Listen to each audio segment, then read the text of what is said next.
Imagine só, você acabou de fazer um teste de lógica e saiu bizarramente bem, mas ao invés de comemorar, você recebe duas pílulas misteriosas. Uma que promete turbinar seu raciocínio e outra que vai te atrapalhar legal. Parece até cena de filme, mas foi exatamente assim que Edward E. Jones e Steven Berglas testaram até onde a gente vai para proteger a nossa autoestima lá em 1978 na Universidade de Princeton. Na primeira etapa desse experimento, os estudantes de Princeton faziam um teste de lógica com anagramas e problemas de analogia. E todos eles, independentemente do desempenho real, ganharam um feedback falso de sucesso. Você está entre os 15% melhores. Na sequência, havia um momento decisivo.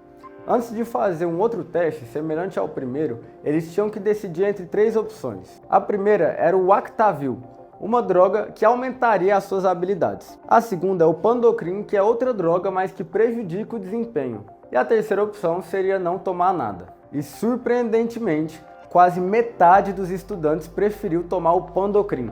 Sim, a droga que prejudicaria o desempenho. Mas como assim? Alguém poderia escolher um remédio para ficar pior? Eu sei que parece contraditório, mas eu vou te explicar. Esses alunos não confiavam em si mesmos. Então, escolhendo o Pandocrin, se desse ruim, eles poderiam dizer: foi culpa da pílula e não da minha própria falta de habilidade. Por falta de confiança, era melhor se sabotar ativamente e ter uma boa desculpa caso falhassem depois, do que enfrentar esse desafio em plenas capacidades, correr o risco de sair mal e não ter uma justificativa para proteger sua própria autoestima caso isso aconteça. E esse comportamento virou o conceito psicológico do autoimpedimento. Sabotar a si mesmo para que um possível fracasso não abale sua autoestima. Você já deve estar se identificando, né? Mas calma que você não vai acreditar no que aconteceu em seguida. 4 anos depois, em 1982, na mesma universidade, em Princeton, 2 pesquisadores decidiram levar esse clássico experimento de Jones e Berglas para um próximo nível, testando o efeito do olhar dos outros no autoimpedimento. Thomas Colditz e Robert Sharkin convidaram 64 alunos para resolver desafios de lógica e depois criaram 2 condições. Uma pública, em que todos veriam o desempenho, e outra privada, em que o resultado ficaria no sigilo. Então, antes do segundo bloco de tarefas, ofereceram as mesmas 3 escolhas do primeiro experimento.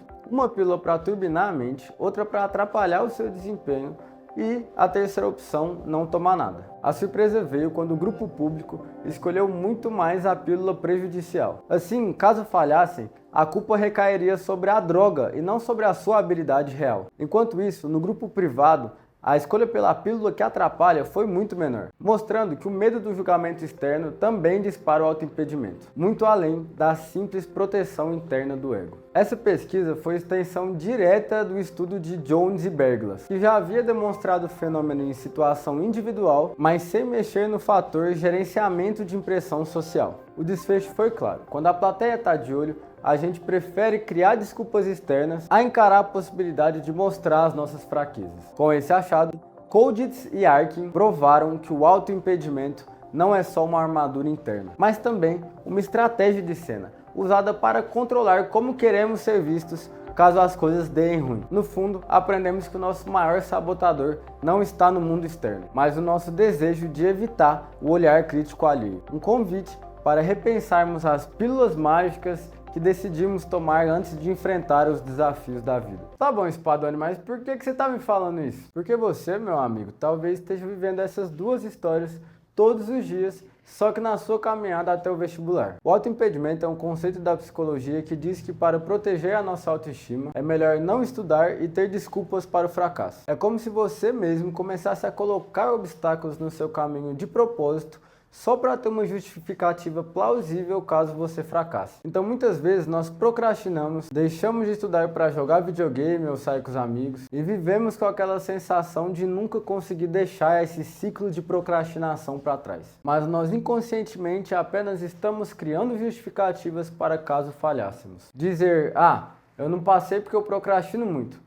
é muito mais fácil do que realmente estudar e correr o risco de não conseguir mesmo estudando. E além disso, a sociedade nos cobra. Todos temos uma plateia de mãe, pais, tios, avós, amigos, professores que nutrem uma expectativa sobre nós, o que nos pressiona para pelo menos ter uma justificativa caso dê errado. Isso tudo significa que essa procrastinação não é apenas uma má gestão do tempo, é também uma forma de autossabotagem. E esse comportamento exacerba a ansiedade, que vai alcançando níveis elevadíssimos, podendo culminar até num ataque de pânico ou em outros sintomas que impossibilitem você de continuar estudando. Então tá aí a resposta para aquele dia que você simplesmente não conseguiu fazer a redação por estar nervoso, ou daquele dia que você travou no meio do simulado, e até quando você literalmente acabou com suas chances no vestibular por puro nervosismo. Mas agora que você clicou nesse vídeo, você já está em vantagem em relação aos seus concorrentes. Só de você saber e reconhecer que esse problema existe, você pode trocar o foco do resultado para o processo. Eu sei que você quer encher o caneco naquela festa de calouro da faculdade. Eu sei que você quer jogar na cara daquela tia insuportável que falou que você nunca ia ter uma chance de passar. Ou até assistir uma cirurgia ao vivo com sangue jorrando para tudo que é lado.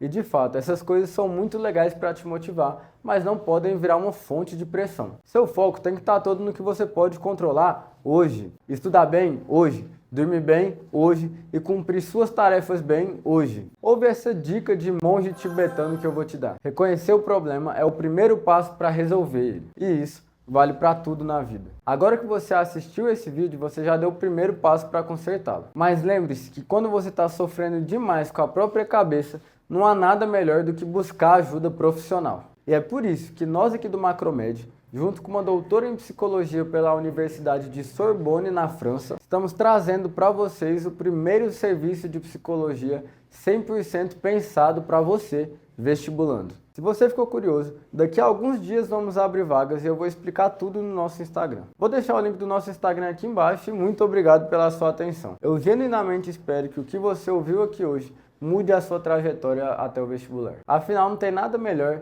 e nada que deixe a gente aqui do Macromed mais feliz do que ganhar novos colegas de profissão.